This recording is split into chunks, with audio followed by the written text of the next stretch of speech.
এই জীবনে মানুষ শুধু তিনটি জিনিসের পেছনে ছোটে: ছায়া অর্থাৎ সঙ্গী সম্মান, কায়া অর্থাৎ সুন্দর বলিষ্ঠ শরীর, আর তৃতীয় হল মায়া অর্থাৎ ঐশ্বর্য। এবার অবাক করার মতো বিষয় হল, সময় এলে পরে এই তিনটি বস্তুই সবার আগে আপনাকে ত্যাগ করে।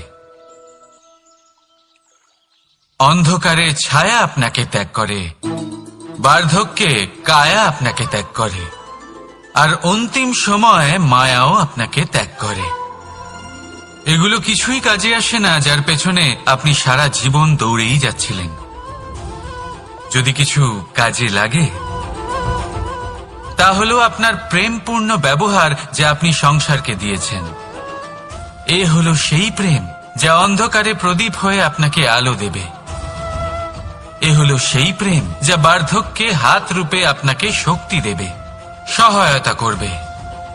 আর যখন আপনার কাছে অর্থ থাকবে না, তখন এই প্রেমই আপনাকে সামর্থ্য যোগাবে। জীবনে যদি কিছু উপার্জন করতে চান, তাহলে শুধু প্রেম উপার্জন করুন। যদি আপনিও আমার মতো দূরের কথা ভাবতে চান, তাহলে শুধুমাত্র প্রেম উপার্জন করুন। আর এখন এই প্রেম ভাব নিয়েই বলুন, রাধা রাধা।